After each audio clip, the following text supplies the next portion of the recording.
I spent most of the day doing research um, on Mohammed Kahil, the Palestinian activist who was arrested.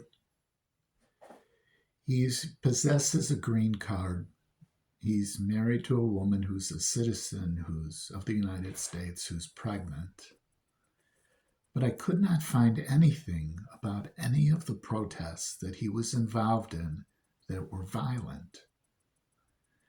And while I was researching it, doing Google searches, I came across a very interesting fact. American Jews, some even who supported Israel, are protesting to get him released. Now, the claims that he's arrested by, they said he was an anti-Semite, he supported terrorist organizations. There's no such claim that I could find where checks it, the facts, that says he had supported a terrorist organization, Hamas. Nowhere can that be found. Nowhere can it be found that he was called for violence against Jews in America. He's just a Palestinian activist. Most of us who live in this wonderful country, we can only trace our lineage back maybe 2, 3, maybe 4 generations. I know my mother was a first generation American. Well, first generation born in America. Her parents immigrated from Ukraine because they were being attacked by Cossacks. They were Jewish and they were being persecuted for it. So they fled to the United States. They came to the United States in between the Menshevik Bolshevik revolutions around 1917, 1918. My great-grandmother, who lived to be 100 years old, Matla, used to tell me stories that the Cossacks would run in with swords and would cut people up with them. All I know is that we are all immigrants. Even people who say they have ancestry from the Pilgrims are immigrants. They're just here for 300 years. But, you may trace your ancestry all back to them, but you're an immigrant. I feel that in a way, I have a little more insight into what's going on in Palestine, Israel, whatever you want to call it, Gaza, the whole Middle East. First of all, little history about myself.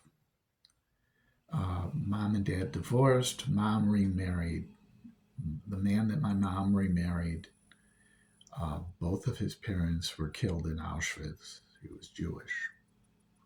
Although he said he was agnostic, didn't believe in the religion, but yet he believed in the religion. Didn't believe in God, he said. Some people who went through the camps, yes, he went through the camps. I remember he had the striped suit hanging. He kept his striped suit for years.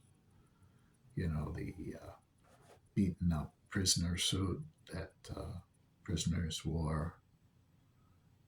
He was Jewish. Anyways, he told me lots of stories of what went on in the camps, the genocide, everything, from a very young age. I started hearing those stories when I was maybe 9 years old, 10 years old. Wonderful stories. Anyways, seeing what's being done to the Palestinians in Gaza, how Gaza is destroyed. They had the Flower Massacre where Israeli soldiers opened up with machine guns after starving the Palestinians. They, led a convoy in of flour and stuff for them to eat, oil, flour. And when the Palestinians came to get that, they were cut down. Like 300 of them were killed. Kind of reminds me of the story he told me that when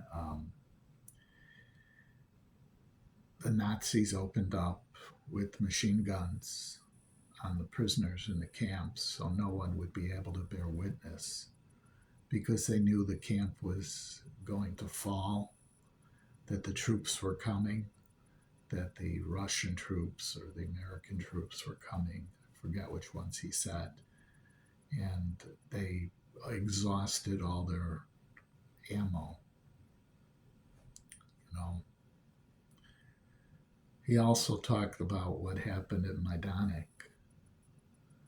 where the Jewish prisoners were getting machine gunned down, getting killed. They were voted against the Nazis. They knew they were going to die, and they wound up killing all of the Nazi guards in the camp and liberating themselves.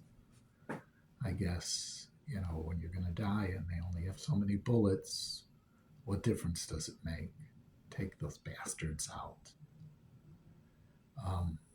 These are stories that I remember from my youth.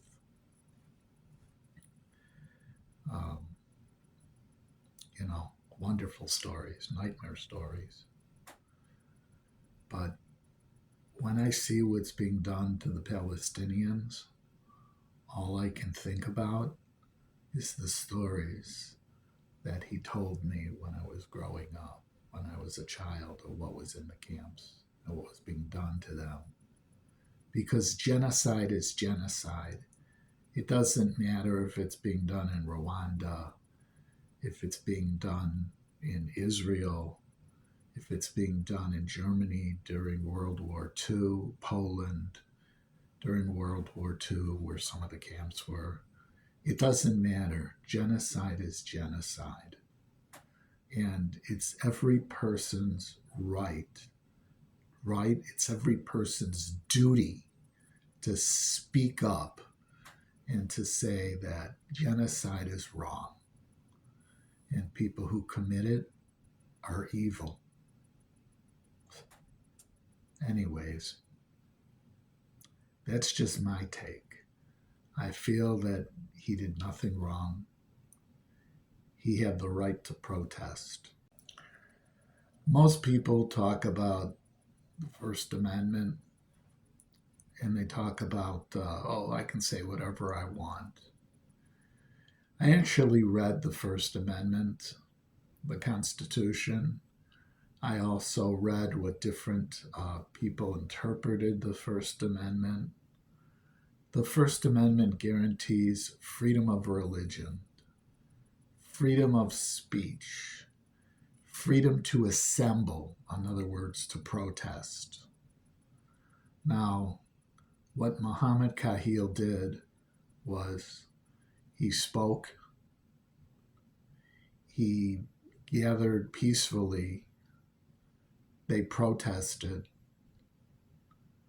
It looks like he did everything guaranteed under the First Amendment. Now, there are some limitations to the First Amendment. While you have freedom of speech, you cannot say, we should go and kill this group of people. That's a threat. See, so there are limitations. The old story, I have freedom of speech, but you can't yell fire in a crowded theater because it'll cause harm. Any action that you do that'll cause harm is, wrong and is not covered by freedom of speech. Johnny, why don't you go kill that person? No, that's a threat. That's not free speech. Now, I also checked because they're saying he supported Hamas. Apparently, it's not illegal to support Hamas. It isn't. You can say you advocate for what Hamas wants to do for the Palestinian people, but you don't agree with the killing of innocent people. You can say both. Because there are some factions that may fall under the Hamas umbrella that are political and are not prone to violence. But the ones that are prone to violence, that's wrong. You can even go so far legally to say that I understand why Hamas, fights with Israel because Gaza is being destroyed, but you can't say I condone the killing of innocent people. That was good. That's wrong. So, just like everything else, there is no absolute. Everything is always gray.